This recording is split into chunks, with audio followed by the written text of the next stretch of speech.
meeting. So we're going to put our main presenter at the back end to kind of segue into that ride and drive. Let's just go over the agenda real quick if I can work the equipment over here. First, we'll do a quick round of introductions. I do want to go over the annual report that I bugged so many people over, how that's shaping up. I'll go over some of the available grant funding opportunities that are open. We'll jump into those presentations, have a few quick announcements. We'll get out of here and then jump into our ride and drive event. So my name is Ben Finley. I'm one of the co-directors of the Houston-Galveston Clean Cities Coalition. And because of the way we have this situated, I now see we have an error. I can't see who's online to introduce yourselves. I do want to introduce Vinny. Vinny is a new hire, and he'll be helping us out with some of the clean city duties. Vinny, go ahead and say hi to everybody. Hi, folks. Nice to meet you. I can turn my camera on. Let's see.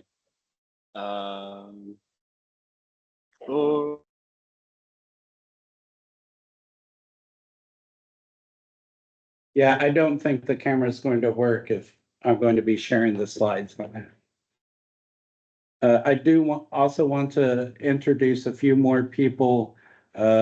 We have Heather Ball, who is on our subcommittee for the stakeholders, for the stakeholder meetings. Would you care to say something, Heather? Hello, looking forward to the program. Excellent. And our host today is Cy-Fair ISD. Bobby, you want to? Well, I'm passing towards my supervisor, Dr. Kenny Smith. Hey, good morning. Do I need to come up there? You can talk from there. That's fine. I'll just be really quick. Excited to host everybody. Thank y'all for coming. Thank y'all for logging in. Just excited to have this opportunity to be able to host. And I know Bobby's going to share some success stories. I know when I got here 6 years ago, we only had 13 propane buses, 80 gasoline buses. All the rest were diesel.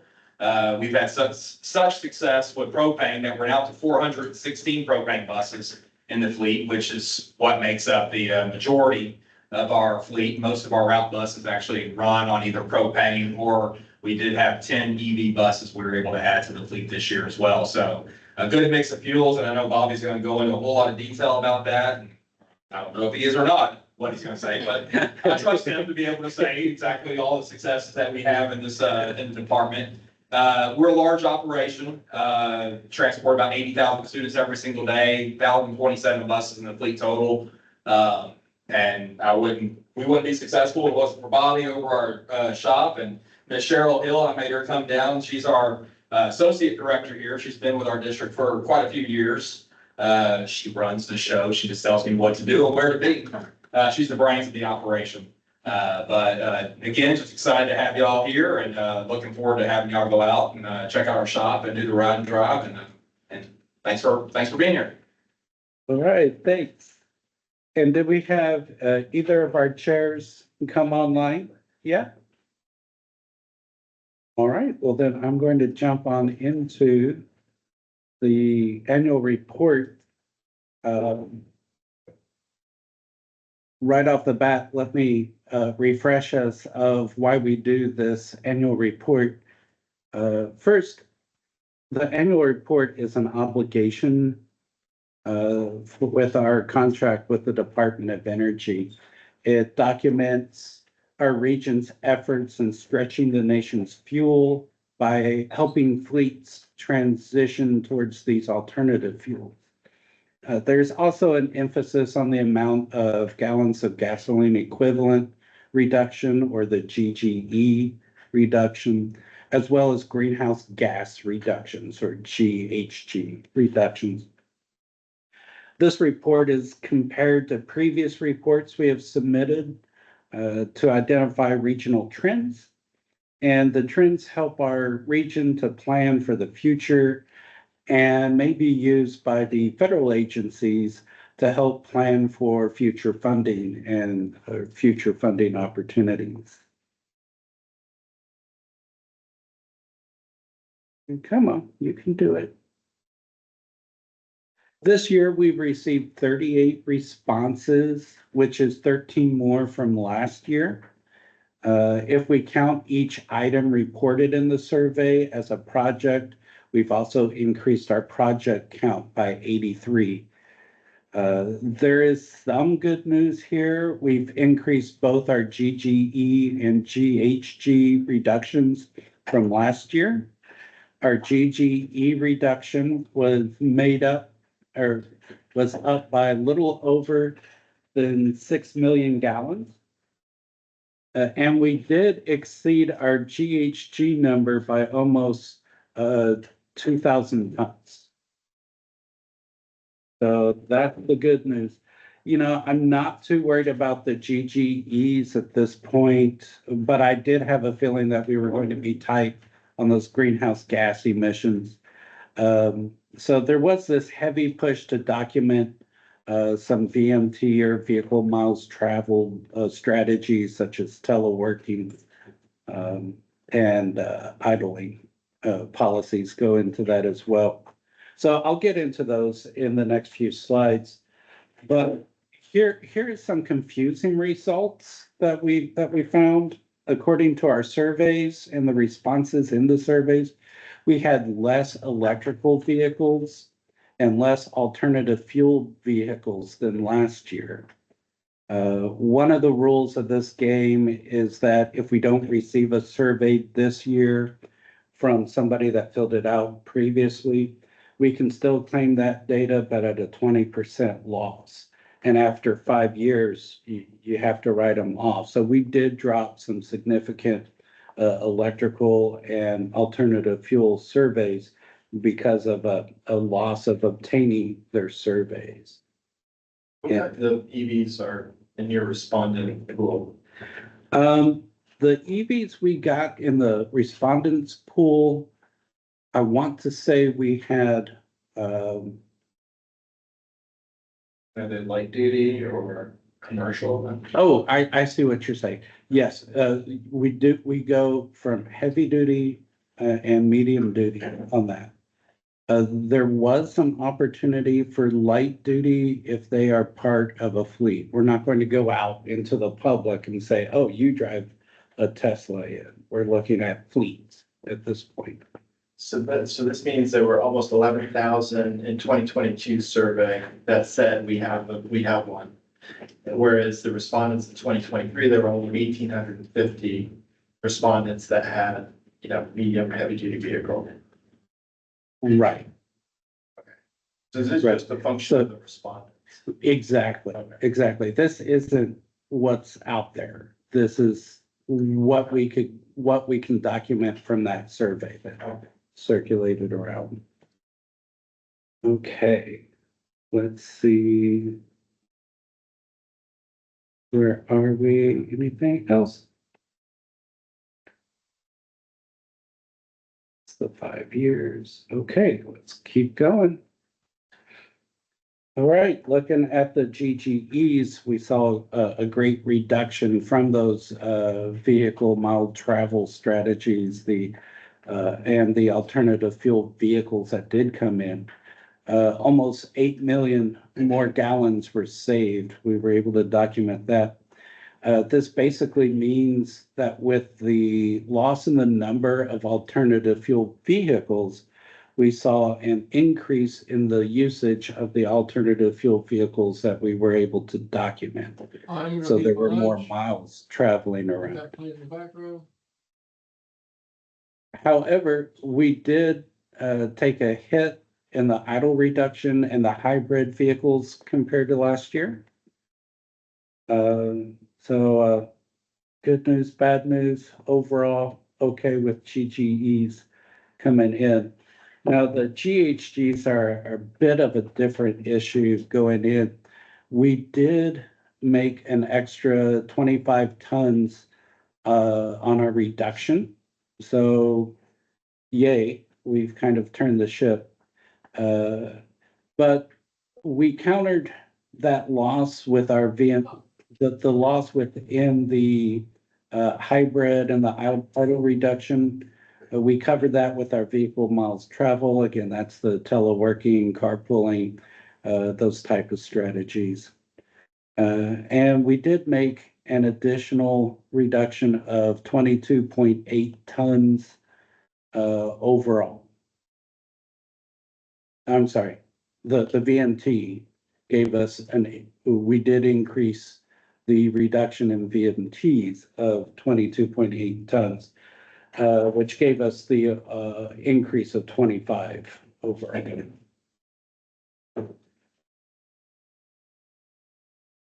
When we look at the GGEs, based on the alternative fuels, we are showing over 80% of the GGE saving came from the CNG sector. And that's because we got a very stellar and excellent response from our CNG community. And we owe a big thank you to Eddie Murray for spearheading that for us. As for the CNG, I think we captured over 95% of the known CNG use within our region, which is just excellent. I also want to commend our ISDs. We had a very good response from the ISDs, especially those that were using propane buses. So thanks a lot for that one.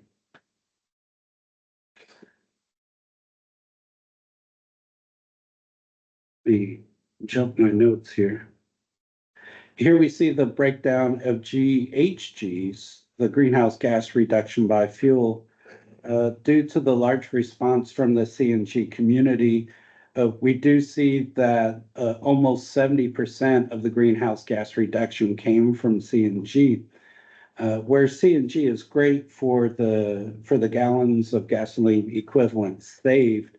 The actual ratio between GGE and GHG is not really that high for CNG vehicles, as it could be for other fuels such as electric. If we want to see an increase in documenting our GHG reduction, we will need to have a larger amount of a response from our EV community, because I'm not saying we're losing the battle showing this reduction. I'm saying we don't have an accurate representation of what's really going out there.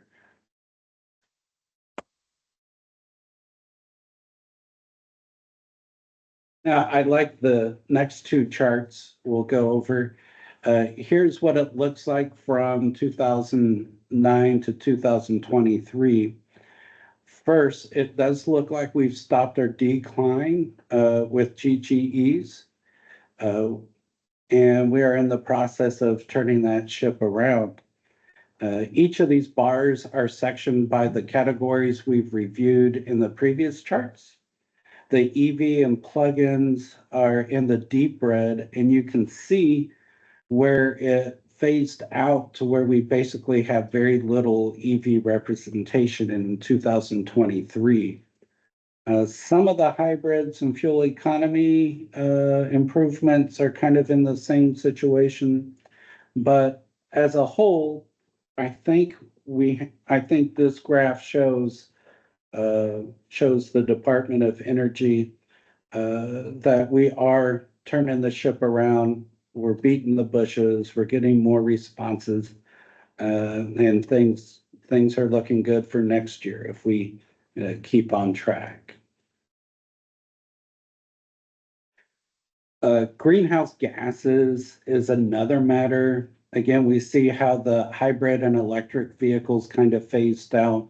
And when you're looking at greenhouse gas, that's a big hit. Without a good response from the EV community, we're going to have to scramble to make our goals with the greenhouse gas reductions. I do think we can make a case that we have stopped the decline. But if we didn't emphasize those fecal miles travel strategies, with the teleworking carpooling, we would probably still be, showing that decline.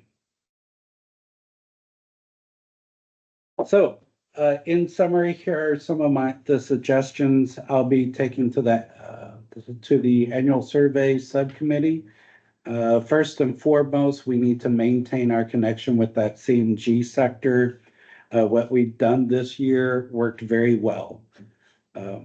Along with that, we need to continue with our general plea to increase our survey responses.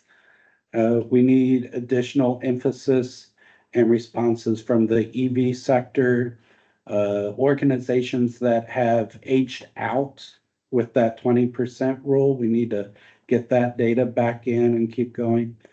And I still think we can see an increase in both of our reductions if we have 75% of our stakeholders submit a survey. You know, even if you don't have a fleet, if we could bring in like your teleworking or an idle reduction or some carpooling, that could help out a lot as well. When we look at the project sides, I think we should continue our efforts acquiring information on those teleworking and idle reductions. And I believe that these areas are acting kind of like a safety net for us. So I really want to continue with that. So at this point, I'll pause. I'm sorry I can't see the chat or who has hands up if you're online. So if there's any questions, let's take it from the people here in person first, and then it'll be a free-for-all for online. So any immediate questions for people here in person? Okay. Oh, wait, one more. Can you share any names of the respondents? I can. I tell you what we'll do. I will, when I update the section on our website on the annual survey side, I'll put out a thank you page and just thank all the entities that reported. And I think that's as far as I can go because of proprietary stuff going on. Yeah, I was curious. That's a good idea, though. We see a lot of Amazon, delivery trucks that are electric, so, but they may not have been a respondent. Yeah, the Amazon was a very interesting thing. We were able to get the CNG efforts from Amazon because Amazon uses third parties for their larger shipments going in, and that's how they get the CNG. So we were able to get to the third parties. I assume that they do the same thing with the local deliveries with their electric vans. I don't know, but Amazon's a tough nut to crack. So if anybody has any connections with Amazon, please send them our way. That could help us out a lot. Yes, Vincent. And then, Metro never really completed the survey. We did not receive a response from Metro. I think what was happening in that case was when we participated the previous year, the survey was not as detailed. And I know we're working with our strategy group, and that's probably why a lot of things got filled out of this time. Right, and one thing that we did different this year was we changed up the form, changed up the survey form to try to make it more user-friendly. It's still relatively intense. Okay, I totally understand that. For those that did fill it out this year, we're going to have the ability to send out that form you sent in, so it will feel more like just an update. So hopefully that'll come in. So the first time is going to be the most painful time, but after that, I think it'll get easier, or at least that's what the hope is. Also, because of just of staffing and man hours, I want to say that our staff did better than past years, kind of staying on topic and beating the bushes for these surveys. But I still think there was a lot more that we could have done with that. So I won't say that the blame is solely on Metro. We're willing to share some of that blame with it as well. All right, are there any questions from the online people?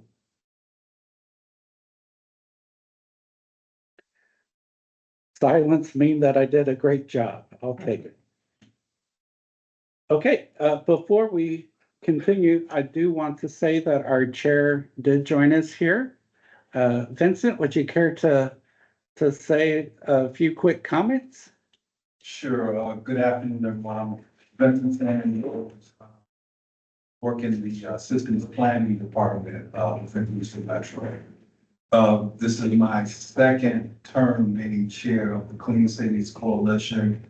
We were proud to actually get redesignated as a region last year under Ben's leadership and also Andrew DeCanter's leadership. So it's a area that's growing, that's clean cities. It's something that's going to be kind of focused in on the radar. And I'd like to say thank you for inviting us out to Cyprus and register.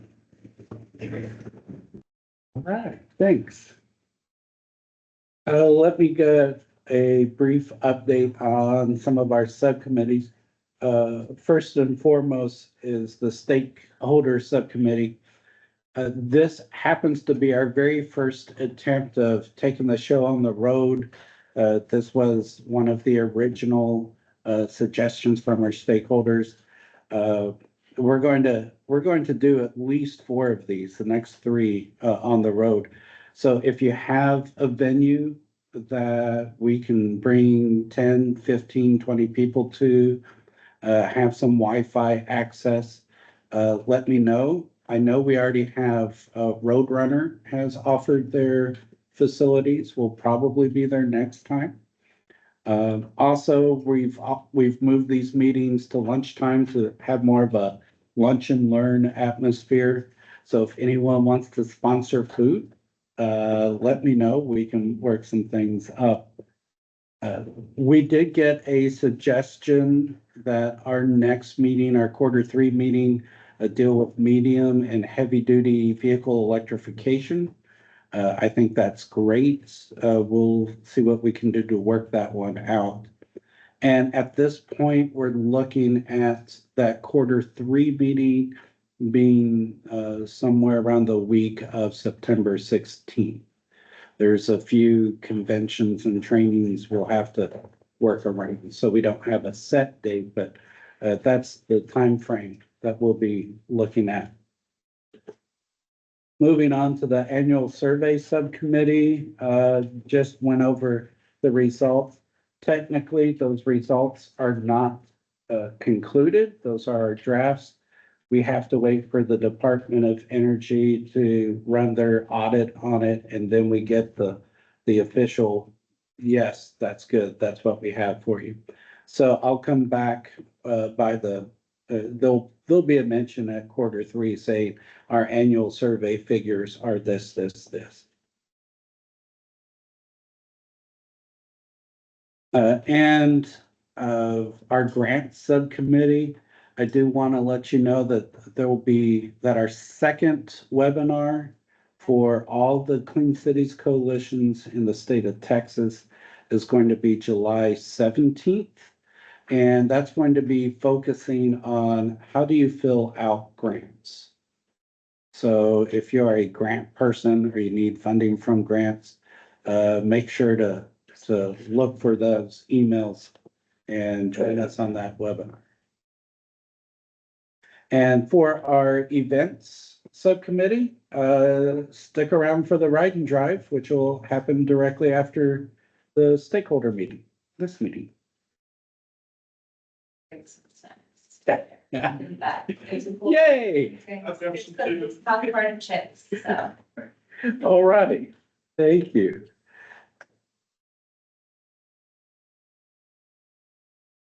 Moving on to our grant opportunities.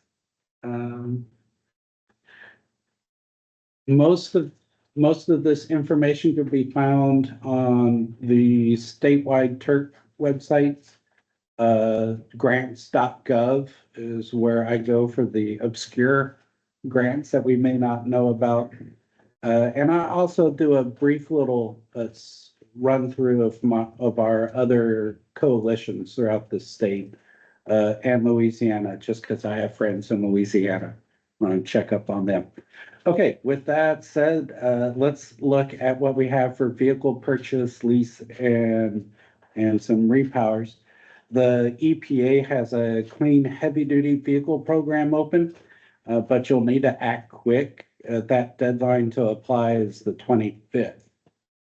This program would be great to replace heavy-duty diesel vehicles with ZEV vehicles, that's zero emission vehicles, as well as the infrastructure that you would need to help power those vehicles. If I've got port people online, you have an opportunity for ZEV vehicles and equipment. It's the Clean Port Program. That remains open. You don't have to act quick, but I think we all would say, hey, let's don't let that deadline deter you. Go ahead and fill out that application, get that going in. Let's see. Our friends at TCEQ have a few TURP programs open. First is the traditional rebate grant. The grant is designed to help with the replacement of heavy-duty diesel powered vehicles. And the deadline to apply is July 29th, 2024. So that's kind of a quick heads up as well on that. The next opportunity is the Texas Clean School Bus Program. That's open. If you have a 2007 diesel bus you need to replace, you'll want to act quick on that as well. And finally, we have a Seaport and Rail Yard Program, or the SPRY program, that's open. This program provides grants to upgrade or replace older drayage trucks and equipment operating at eligible seaports. I believe they'll even take airports at this point, as well as the rail yards. And the deadline to apply for that is March 4th, but in 2025. Moving on to some infrastructure opportunities. If you need help with your natural gas pipeline infrastructure, you can act quickly as the FY 2024 Natural Gas Distribution Infrastructure Grant will be closing in 2 whole days. So if we weren't keeping up with that one, good luck. Sorry to be late on that one. And the Department of Agriculture still has their Higher Blends Infrastructure Program open. This program is to help increase the sales of the higher blends of ethanol, biofuels, and renewable fuels by expanding the infrastructure for fueling facilities. As for our research and development, I always try to put this slide in, but this particular one might be a bit of a stretch. But I did want to show our R&D people that we are trying to look out for them. The Department of Transportation has an accelerated innovative deployment, or an AID program. And the AID program provides funding for any innovative highway transportation project but that might be between the phases between planning or project delivery, somewhere within that. Primarily, this is for the metropolitan planning organizations and local governments. But there is an element, you would be eligible for this funding if there is an element of environmental or sustainability within that innovative plan. So if that applies to you, good luck.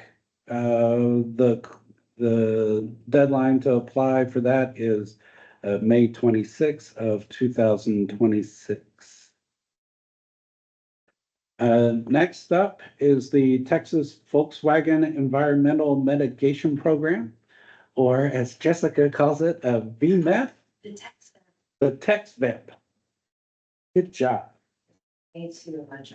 If you're going to be attending our ride and drive event, you'll hear Jessica explain how this funding for the electric buses may be reallocated if we don't throw a lot more applications into that program. So let's get that done so we don't see that reallocation going on.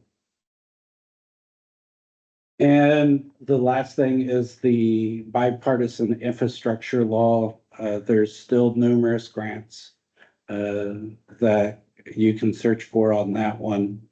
That's coming down the pipeline. And I have a link to that website if you want to search for those grants at that point.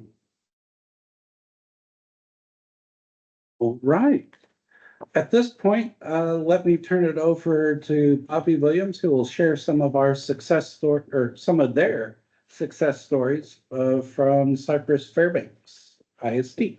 Hey, thank you all, everybody, for attending today. We're glad we could host. Apologize for a little bit of a shuffle. We ended up with a class today that was bigger than we were expecting upstairs, so we got bumped from the room. So my apologies. Yeah, I want to talk a little bit about how we've been successful. Made note, folks, stay on track. Buses have turned out to be, pretty surprising. It's been interesting because, we've been diesel, propane, and unleaded for quite a while.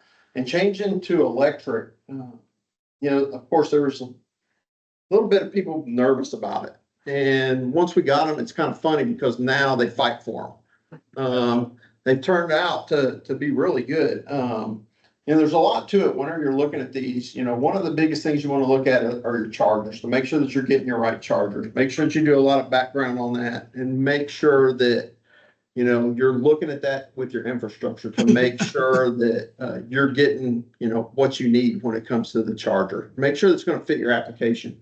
We had a great relationship and partnership with the company with the chargers and with the bus. So that worked out real good. And one of the things you want to make sure that the bus and the charger company work together. That's a pretty important thing. If you find out, hey, somebody's got a special deal on a charger, that may not be what you need. It may not fit what you're looking for. So you want to make sure those are some key things that you look at. I had great vendor support from all of them. Like I said, we worked with Reliant and had them come check all our facilities to make sure, for one, we had the capability to be able to charge the buses. And we did that kind of straight from the get-go. That was before we looked at chargers, before we looked at buses, and before we did anything. First step, we looked at, work with Reliant to make sure that we had the infrastructure to be able to do that. Then second, we started looking at chargers and buses, and then we kind of went from there. Support has been really good. If there's any kind of issue with the bus, with chargers or with the bus, they've been right on top of it. I had a little bit of growing pains kind of at first. And a little of that had to do with some infrastructure getting in place. When we do the drive and ride, you're going to see we're in the process of adding infrastructure to what we've currently got. So we're going to have a real nice setup before long. That ended up kind of splitting our two facilities. So we have a couple buses here, and then we have some buses at one of our other facilities. So they're kind of spread out through the district. And doing that, when we were looking at centers to be able to put the buses, we've looked at the neighborhoods and the kind of routes they're going to be running, because that plays a very important part in this too. So what we did is we tried to make sure that where we're putting these buses were in centers that were like central in neighborhoods. So that way there's not a lot of deadhead driving. In other words, when they're leaving the campuses and going to pick up the schools and dropping off, there's not a lot of deadhead driving. If you notice this particular facility, there's campuses all around us. It's just that they can pick up locally. There's not a whole lot of extra driving. They run, gun. Works out really good. We kind of took a layered approach on that so that our electric buses are on the routes that are close to the campuses. Next level out is our propane buses. The next level out from that is our unleaded, and the next level out is our diesel, in which our diesels are primary, really long routes or out of district routes. So we try to stick with to where everything local is really efficient and try to keep it that way. Drivers, it was kind of surprising because the drivers, whenever we were talking about electric, they weren't too sure what to expect. So when it came to the drivers, I'll admit, at first it was a little bit of a challenge to get people to drive the bus. We had to kind of do a little bribery, you might say, to get them on it. And then ever since that's happened, they're like, don't anybody touch my bus. That's my bus now. Of course, whenever you're getting these, you want to make sure that you're training your drivers really well. That's another part of the success stories. You have to make sure that you train drivers and you put drivers on those buses that you know are going to drive them properly. Because we all know there's drivers out there that, you know, they're hard on the throttle and they're hard on the brakes, you know. So those are probably not the drivers that you're going to want to put on these buses. You want to put drivers that you know will drive the bus the way it's designed to be driven. So some training behind that, little background to make sure that those drivers understand how to drive, and then kind of follow up with them. Make sure that they have a good understanding and have that support to make sure that they completely understand it. So let's real quick talk about students. So we found something really interesting with these buses is they are so quiet. I mean, they're whisper quiet. And that really works out great with student discipline, because one of the things we found out is these buses are so quiet. You get on a diesel bus, something like that, it's really loud, makes a lot of noise. The students, they're loud because they're trying to talk over that noise. Well, with electric bus, it's quiet. So the students are quiet, the discipline's a lot easier. I know in our future, one of the things that we're looking at, just because of some of the stuff we found, is we're looking at getting some special needs EV buses for just that factor, because they're so quiet.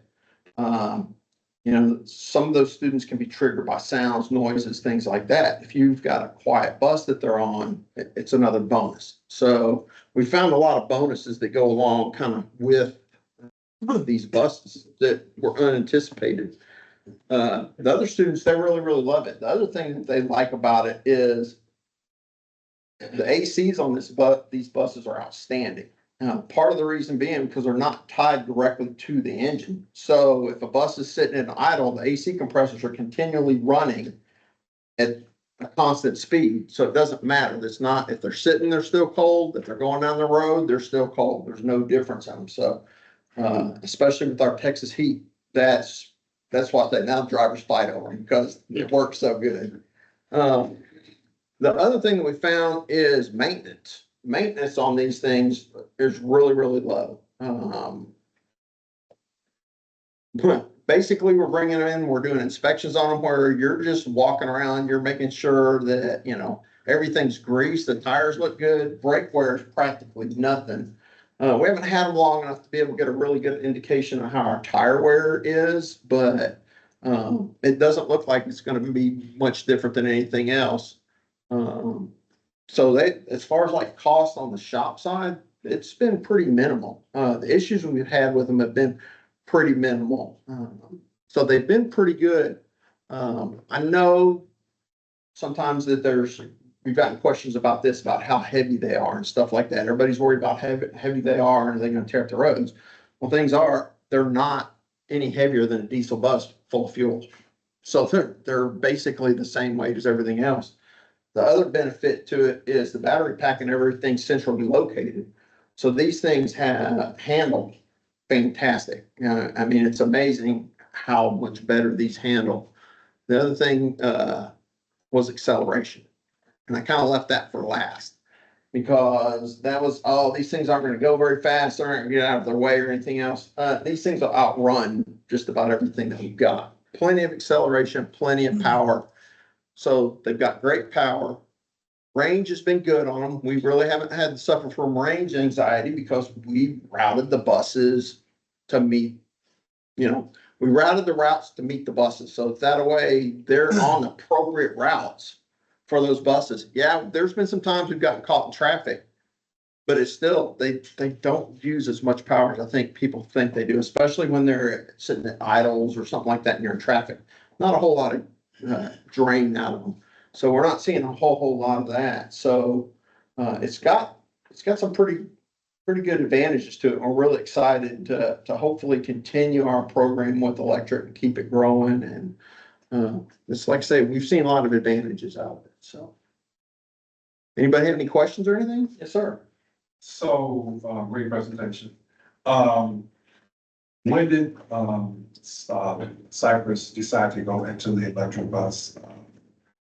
When we actually decided to go into it was a few years ago. So, I mean, this was been a process to slowly get it all together and get everything in line. So it wasn't something that we just jumped into. It's like I say, we met, kind of met with some of the EV industry and talked with them about, what are we looking at range?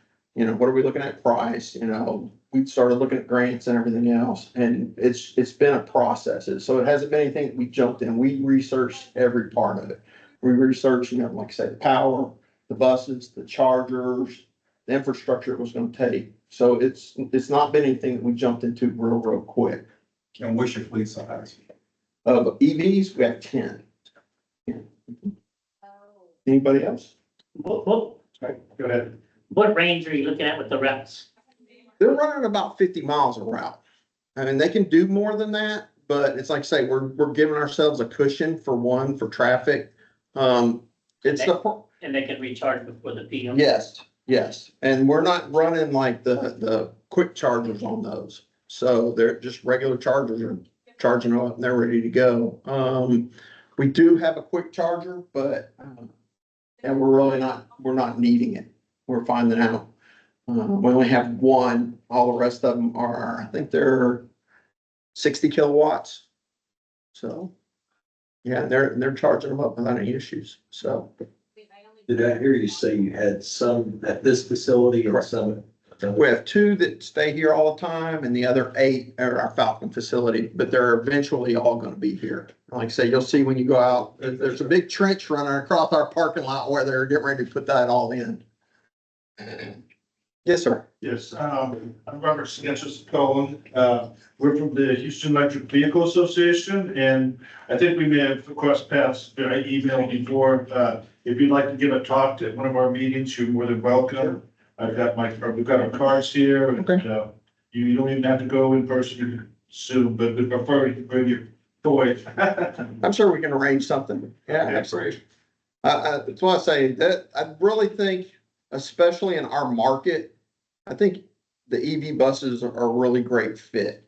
If you think about it, we're flatland. There's not a lot of hills that you're going up and down. You're not doing these long runs, across the state or anything like that. They're staying pretty local. So I really think there's a really good fit when it comes for the school buses, especially like I'm saying, the ACs are nice and cold all the time. We haven't had issues so much with range.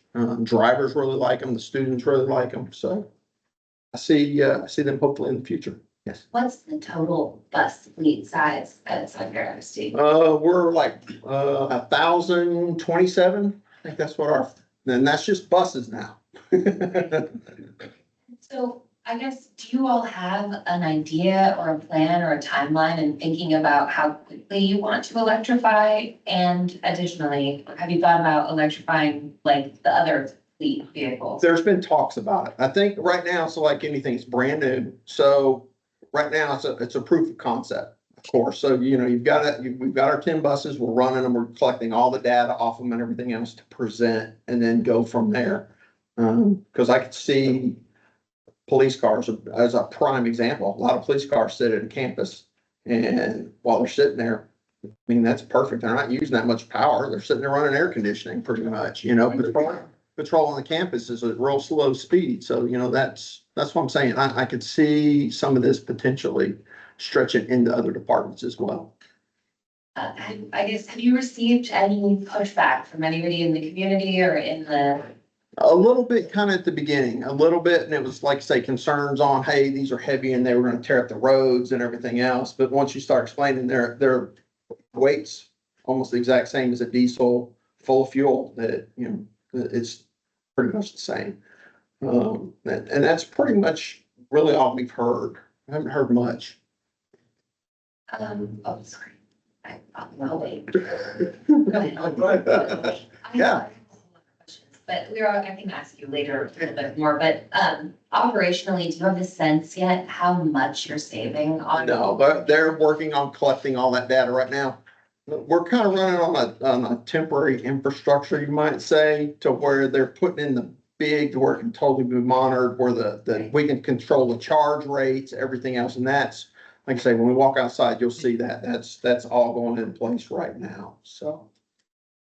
I will say that the way how I met Bobby, the Cypher ISD 10 EV buses were the last 10 waivers we had in our Clean Vehicles program.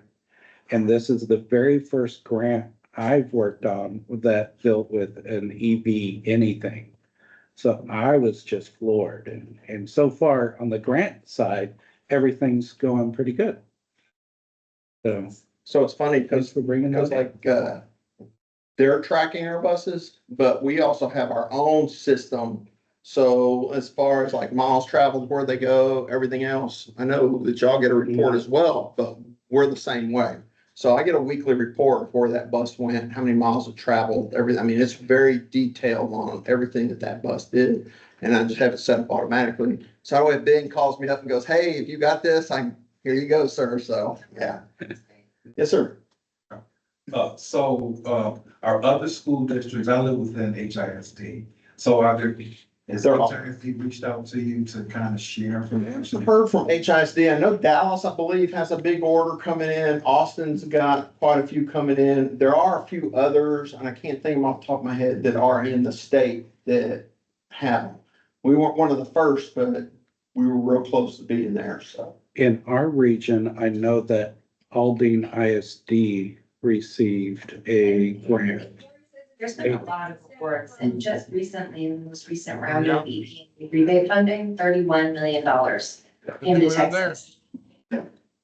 So, and I got a lot of details on this, if you want to talk about it later. Yes, sir. Do you have a question back there? Yeah, I'm Steve Simcoe with Chevron Renewables. We're building compressed natural gas stations, hydrogen stations in Texas. I'm responsible for all that. So if you guys need any renewable synergy or hydrogen, please talk to me. I'm from North Dakota. Do you have any issues with the electric school buses up there as far as like cold weather performance? Or you guys don't see much cold weather down here? Because, yeah, down here we don't a whole lot. I will tell you though, when the heat does definitely draw more than the ACs do. Okay. But like I say, down here, we run the heat maybe, I don't know, a month, the entire year, if anything. So, yeah, it's pretty much AC all down here. Yeah. Anybody else? What about risk of high water? No concern.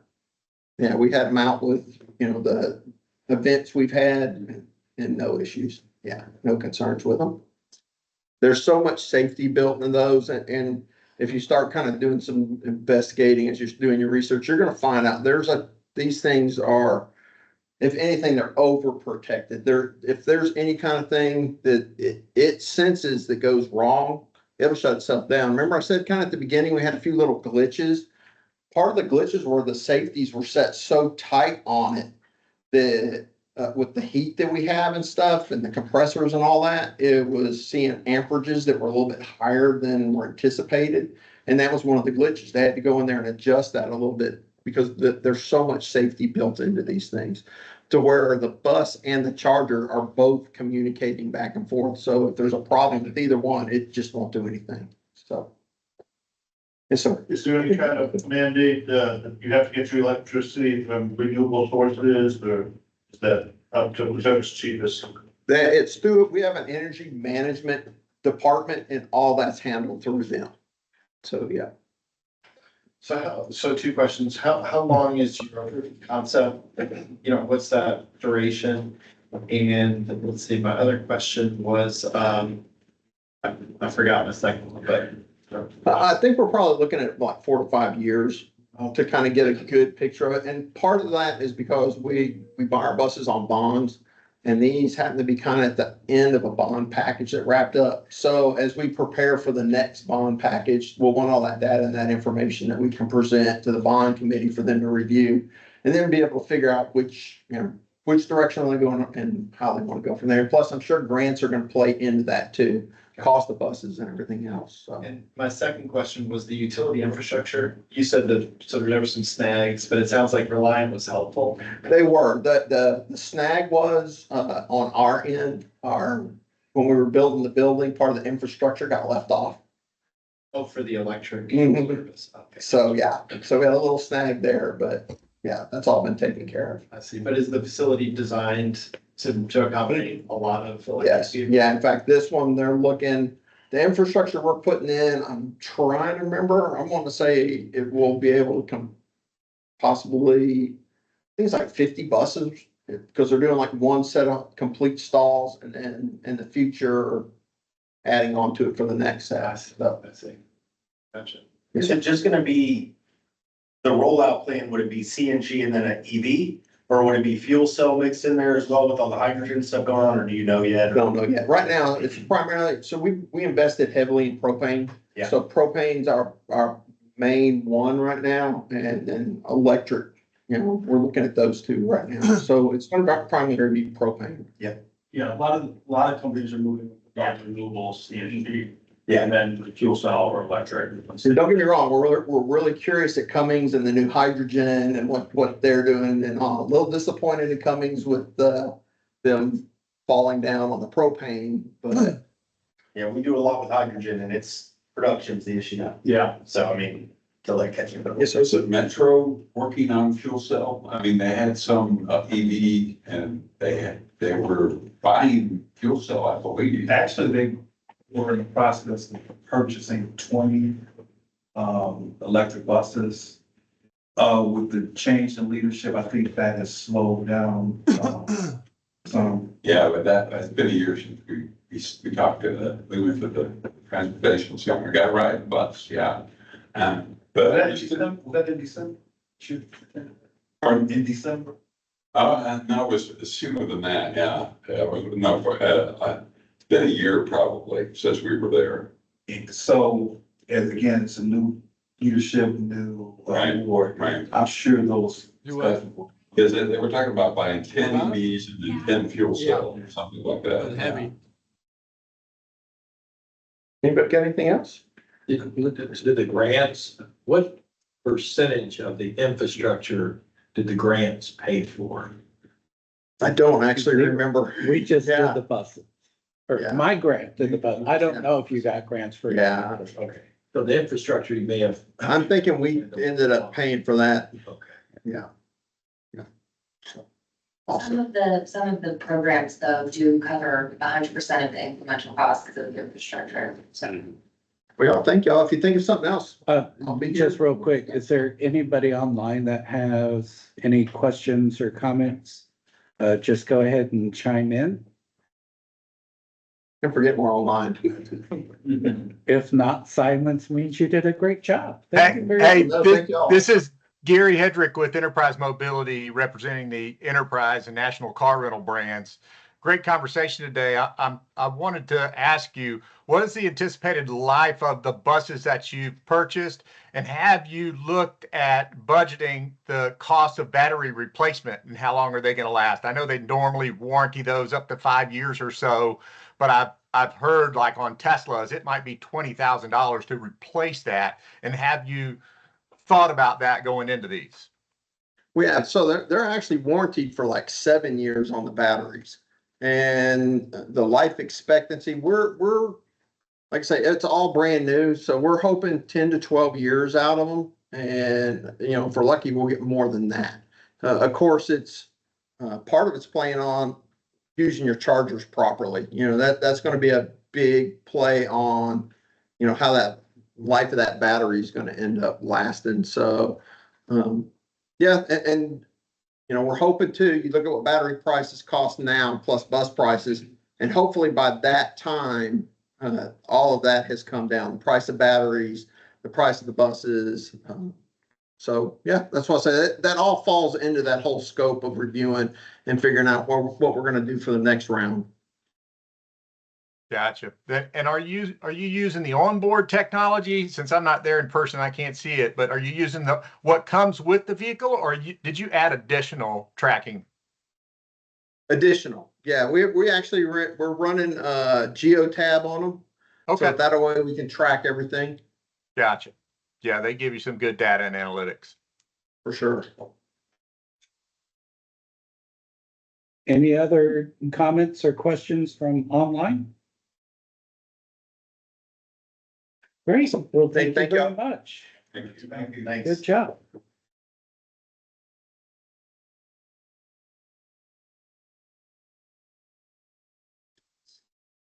Let's move in right quick to some announcements and upcoming events. The first, of course, is our ride and drive. That will be happening directly after we adjourn. And there should be a few presentations, so we're not going to stop the recording. If you want to listen to the presentations, please stay online. Next is the TAPC convention that is in June 23rd. I forgot that's transportation people. Thank you. I forgot that acronym. I'll put in my notes not to put acronyms in this one. There's also a hydrogen technology expo, June 26th, 27th. Of course, remember the Texas Clean Cities Coalition webinar, how to fill out some grants. We're especially targeting just the ISDs for that webinar, and that's going to be stable. That'll be July 17th. FleetCon is coming into Galveston, September 16th through 18th. Does anybody have any others? Give me a few minutes to get a pen ready, because I want to make sure it gets on our website. Okay, does anybody have any other events they would care to promote? So then, has that link for the Texas Clean Cities Coalition, has it been released? Not yet. There's going to be about 2 more planning sessions, and then we'll go out for outreach. So we'll probably start outreach after the 4th of July. Yes. In September, the Houston Electric Vehicle Association is having a Drive Electric month. It's gonna be at IKEA. And then you can just check on our websites, the news, what it's gonna be. To give you our website.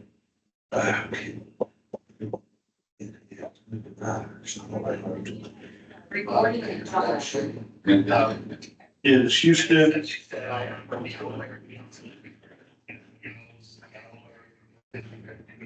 Sorry about that. Go ahead. It's HoustonEVA.org. And we also have a Facebook page and a YouTube page that you can go to, and we've got a lot of articles on the electric buses and the electric everything on our Facebook page. Okay, I'll make sure that gets up. Thanks. Any other upcoming events or announcements, maybe from the online people? All right. And then, of course, the big plug, our website is Houston-cleancities.org. So I'll leave that up just a bit longer. And I think that should do it for the stakeholders meeting. I want to thank everyone for attending. And and thank you for not blocking my email. Give us a few minutes to do some rearranging and cleanup and technical stuff over here, and we'll begin some presentations on the ride and drive. Thank you. Here we go.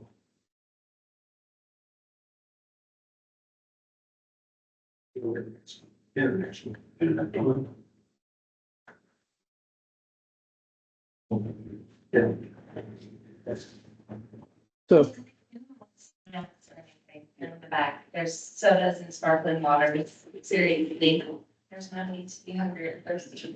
We've got some edibles in the box too. Yes, it's gonna seem like.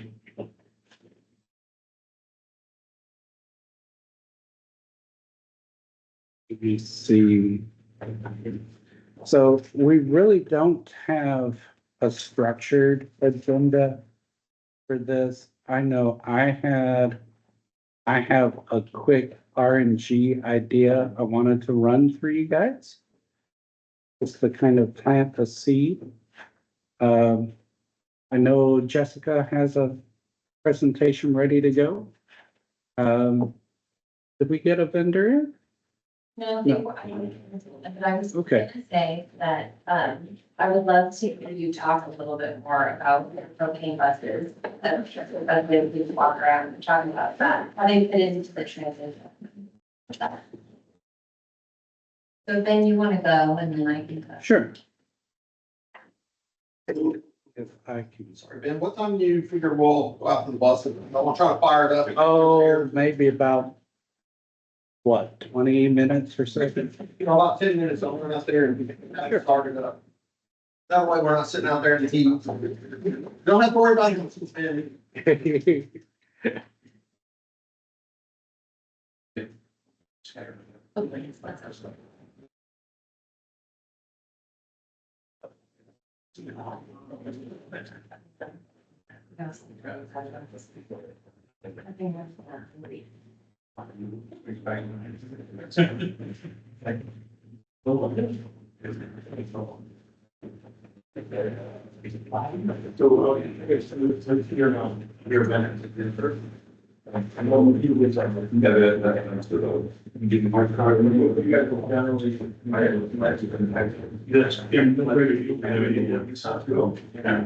it's called Driving Electric Norm.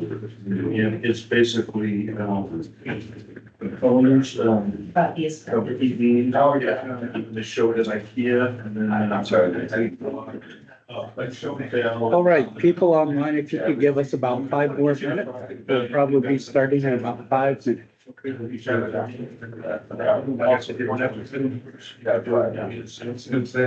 Every second, those is our. All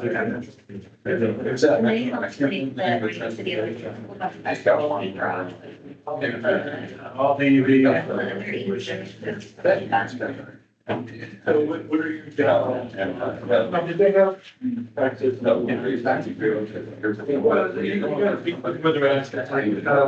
You gotta tell them, okay, it's, monthly running, so, power and support, and, yeah, we're keeping, your money in the United States, not so that not to, retirement. Yeah. And then,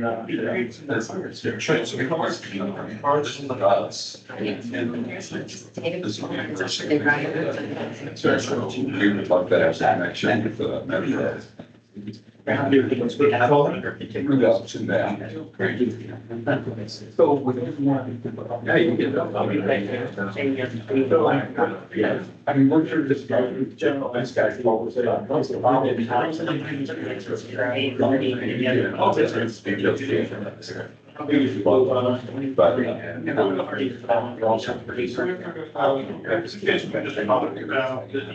and that's transmission speakers soon. Other chapters.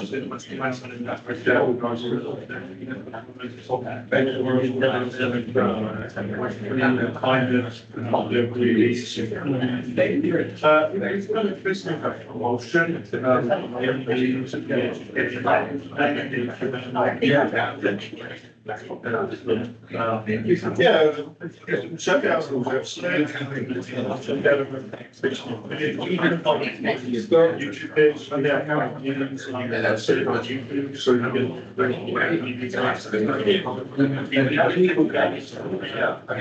I set about an hour, and it's long, everybody, 2 hour meeting, one of the keep it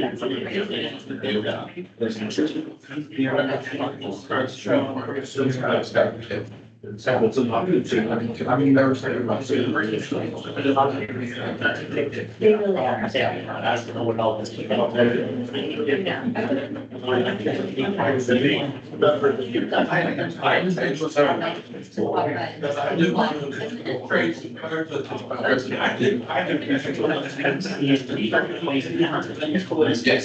Yes, thanks for showing. You guys got me to go out. Yeah. You can do.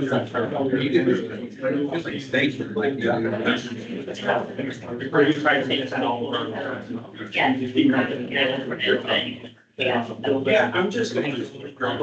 I know we're going to people one more school space, the digesters. I think I'm going to give it a try.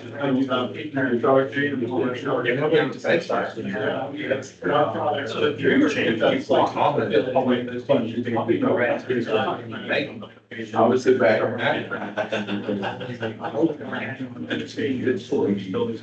You've been trying to get. You can power your house, you can plug your house or TV. I think that's or something.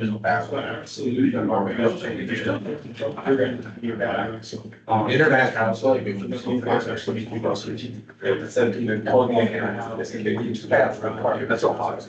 It's just elevation.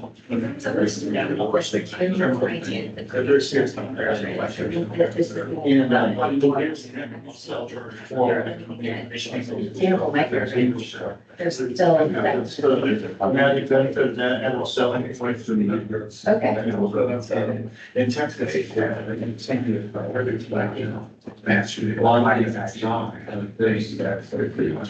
This thing, business interests. So basically, there've been days where you don't really. It was a single.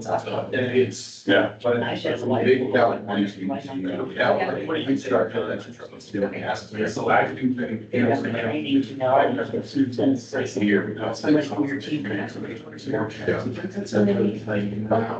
There's the Texas Energy Fund.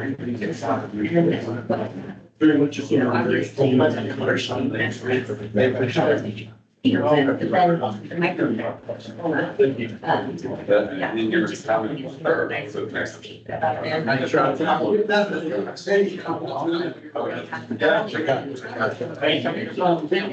Yeah, Harlow. Backup. And so complicated, like battery and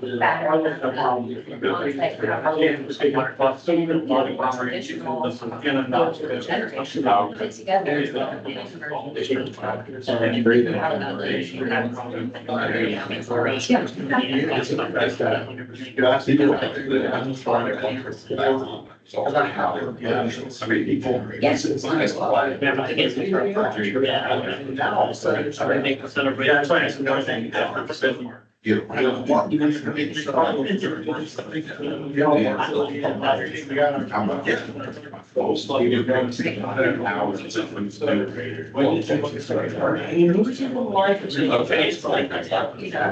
Exactly. So I think that there's that.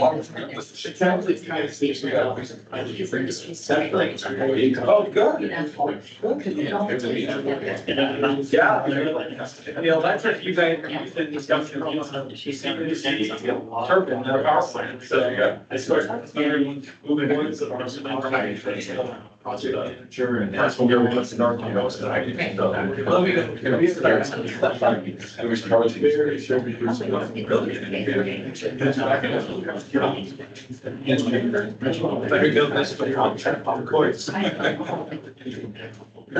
All right, if we can. find our seat and get going. Hello, people online. We're about ready to get started with the presentation part. If I could have the room kind of get back into it, and we'll start the presentation side of the Ride and Drive event.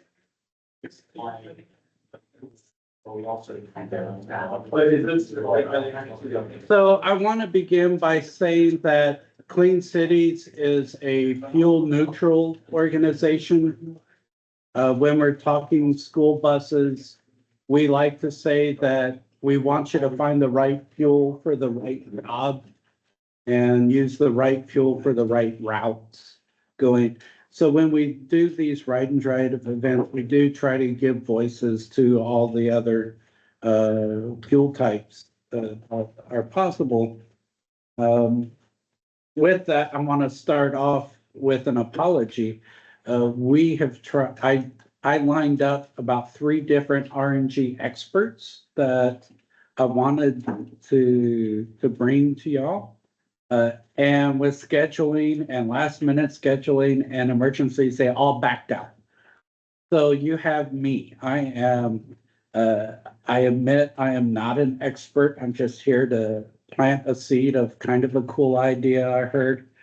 So I'm just dangerous enough to give you the wrong information. So be wary of that. Let me back up a bit. Why would we want to use RNG in the first place? Where am I in my notes?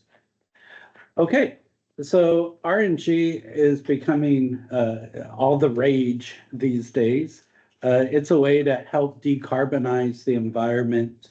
It is a biogas produced by the decomposition process of organic matter under anaerobic conditions, which if you're not a scientist, that means it collects methane gas from the natural processes, such as the breakdown of bio waste, rotting wood, and rotting food. The process of RNG, it captures about 85% of the carbon emissions that would have been released under the process of what would occur naturally to those elements there. Furthermore, we can convert that into fuel that can easily be used to substitute for your natural gases like CNG, LNG. I do want to say that I do not believe that RNG can be used for a fuel substitute for propane. I'm not sure about that. Are there any propane experts out there that can? Okay, good. So that part is clear. Good job. All right, so here's the basic theory. First, you'll collect some waste. We're looking for organic waste that will eventually decompose. So the wood, animal waste, food, that type of stuff. Then we capture it and we put it in something called a digester. A digester is a bit different than a composter. The compost allows for the decomposition of this material to occur within the presence of air. The digester eliminates that air component, and when the stuff decomposes, it turns more into a slurry or more of a liquefied state. The process of bringing that slurry into occurrence produces the methane gas, which you can then capture and clean that up, and you can use that for your RNG fuel. Many times we can add microbes into this process and introduce it into the system to both speed up the decomposition as well as help with the digestion and collect even more methane. And then after you capture it and you condition it, then you have fuel ready to use.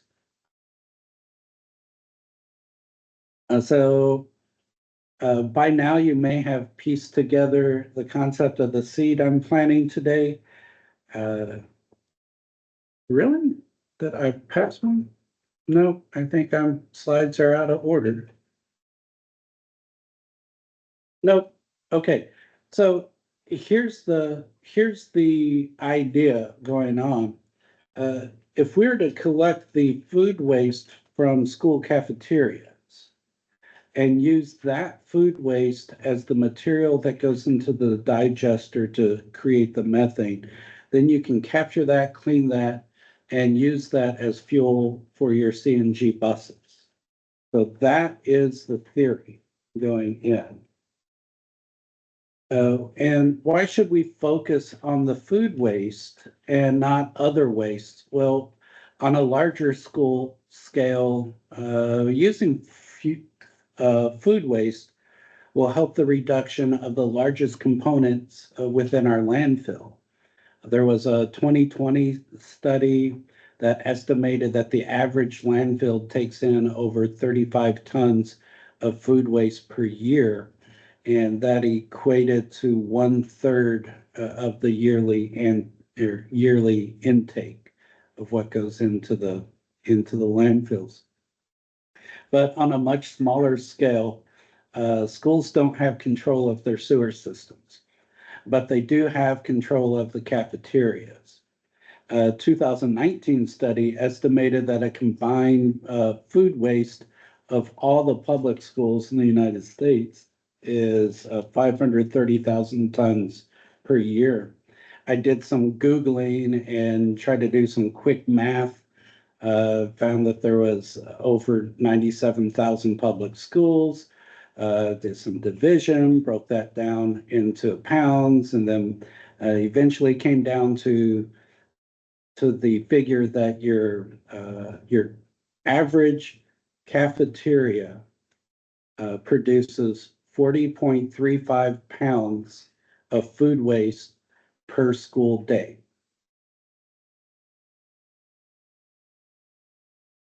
So let's say you have a CNG bus that holds the equivalent of 60 gallons of diesel fuel in the fuel tank. Again, I'm not an expert, so my math can be way off. But here's what I got.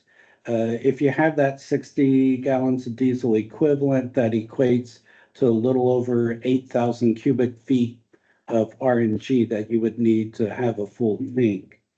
Again, through some internet researching, it suggests that you would need about 9.6 pounds of food waste per day to generate the needed fuel to fill up that tank on your school bus with RNG.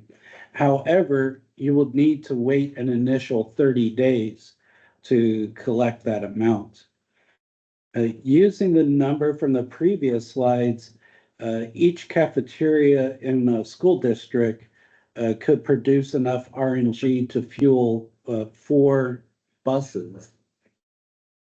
Now, the good news is that this process of decomposition is accumulative. The older food waste will continue to decompose and produce methane, but just at a lower level than the newer waste you would put in there.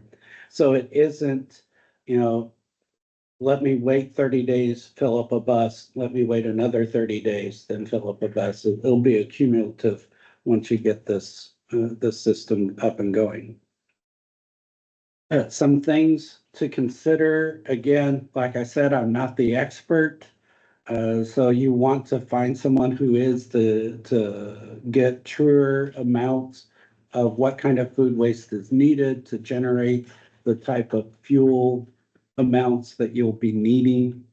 You'll also want to have some education programs to teach kids where to put the food waste. And what is food waste and what is not food waste, and figure out a way to collect that, bring that into your digester. You also want to make sure you have the space for a digester and the infrastructure to clean up the fuel that you'll be collecting. Of course, you need buses, or if you're running like yard equipment off of this. You'll need that as well. You also want to have somebody on your staff that's trained of how to maintain the system within the digester. And of course, that secret or that big important thing to consider, how are you going to fund it? How much is this going to cost? How are you going to pay for it? Can't help you with that one. I'm not the expert. Oh, and here's a quote from one of my all-time favorite people. I'm not the expert, I'm just planting a seed. But if you are interested in pursuing this, I can help connect you with some experts on that. So keeping in mind, I'm not the expert. Any questions? Are there school districts doing that? Yes, but the only school districts I know that are doing this, because I sat through their presentation. There's 2 in California and 1 in Arizona. I'm not sure. I cannot confirm if there's any in Texas.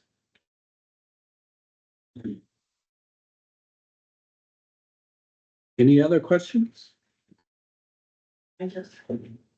All right. So at this point, let me kick it over to Jessica, who will tell us some about the electric fuels. Thank you. I will not put anything up on the screen, and we're gonna go see the electric school bus, so that will be the best demonstration possible. But hi, I'm Jessica Franklin.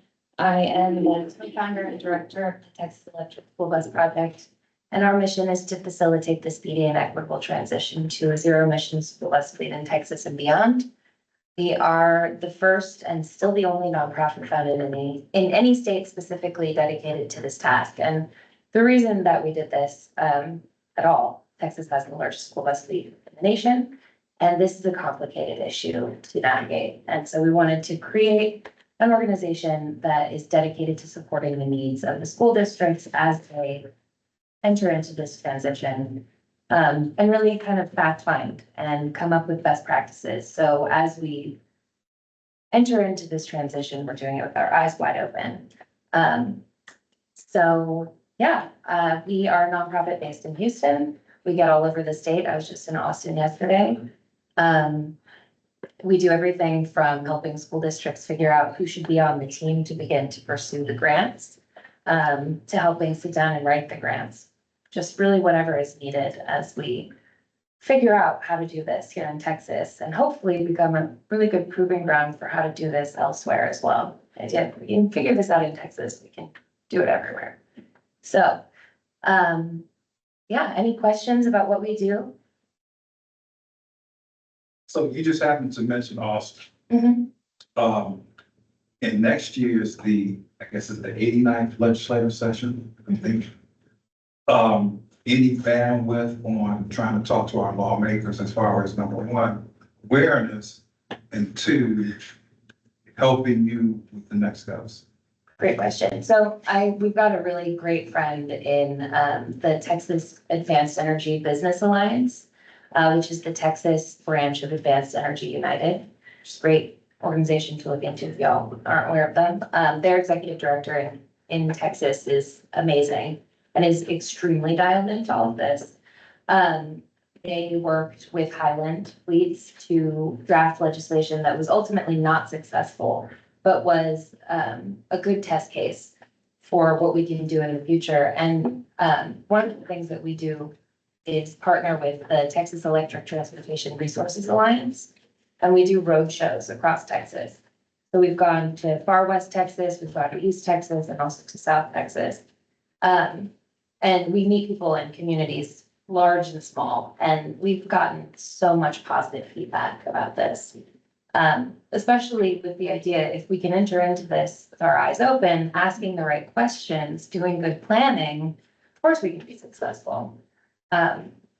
So I guess that's a long answer to a short question. Thank you. Do you solicit school districts? Say, this is who we are, this is what we have to offer, let's talk. Yes, absolutely. So what we do, because in Texas, there are over 1,200 school districts.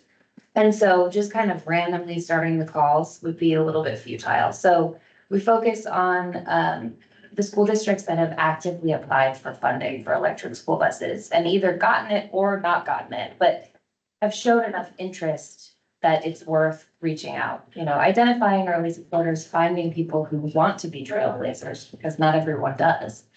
And then supporting that, because I think the more we can point to successful deployments and have people with experience talk about their experience, the easier it'll be to convince people this is something that's worth trying. So we also get brought in by other entities. Because I think sometimes having us in the room makes people feel a little bit more comfortable. We're very clear that we're there to, I guess, be the chaperone or the sheriff, make sure that everyone is behaving with the school district's best interest in mind. And you're like us, you're brand neutral, you don't promote any one particular brand of school bus. No, however, we are a membership organization, so we do have members who actively support us through contributions. And so we do, as part of that membership, that they appear on our branding, but we're open to anyone who would like to become a member, and we actively seek to provide education and resources for people to make the best decision for themselves. And are you talking about conversions also? Yes, that's one of my absolute favorite topics. And I think that this is a really unique proposition for Texas too. We've got 50,000 buses on the road now. We also have a pretty favorable climate for a longer lifespan of any vehicle. One of the biggest sort of roadblocks to school bus fleet electrification, other than that it's new and that it's complicated, is the high price of the buses. So a Class C electric school bus will start at $375,000. And that's enough to make a lot of people just like laugh and walk away, which I completely understand. A new diesel bus is $150,000, and it, still takes a little bit of math time to make it pencil out and show when it will begin to pay for itself. So how can we address that? How can we address a growing potential waste stream, capitalize on it, and provide a real influx of electric school buses into a market that it doesn't have enough production to meet current demand. And as demand grows in California and New York, what are we going to do in Texas? I say that we repower Texas buses in Texas with Texas labor, and also use it as an opportunity to learn and create education programs that are designed around building these vehicles essentially from the ground up. But what better way to understand the ins and outs of the maintenance than to create one, to build one? So I think it's time for Texas to sort of get creative, and we're working on this. So anybody has more questions, there's stuff moving. You consult with the school districts out of state, and so what they're doing in LA, Seattle, New York, whatever. I've gotten calls from other states 100%, because there's the question of how do we create an environment that's conducive to this kind of thing being successful. And I think that's why we created this organization, so that we could bring together the community, the students, the teachers, the parents, with the school districts and also with the companies, because all of these interests are intertwined. A lot of the people who are working at the companies here in Texas that can support this transition have kids that live here in Texas and go to school and ride the buses. So it's an ecosystem that we're seeking to support and help people in other states learn how to do the same thing.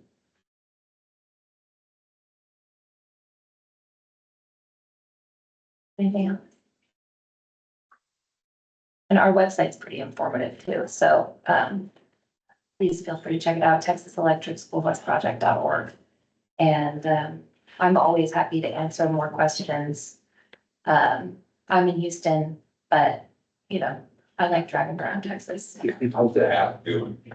So we need to update the app. One of my constant frustrations is that there aren't like 10 of me. But so we do have an app, and the intention behind the app was to collect data specific to Texas school districts and then sort of chart the progress as school districts electrify.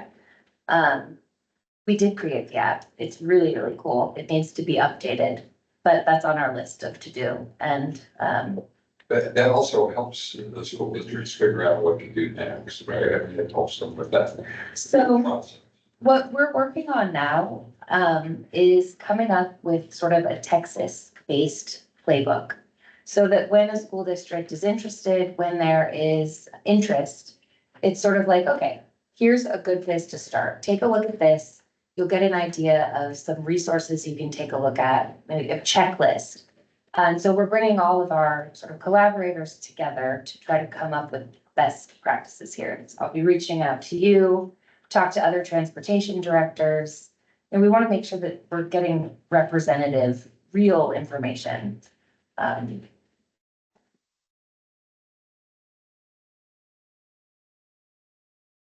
Well, I think we're going to see some school buses. All right. For the people online, we're going to close it up and we're going to go get a great tour of the facility and go look at some school buses. So thank you for attending and we'll see you at the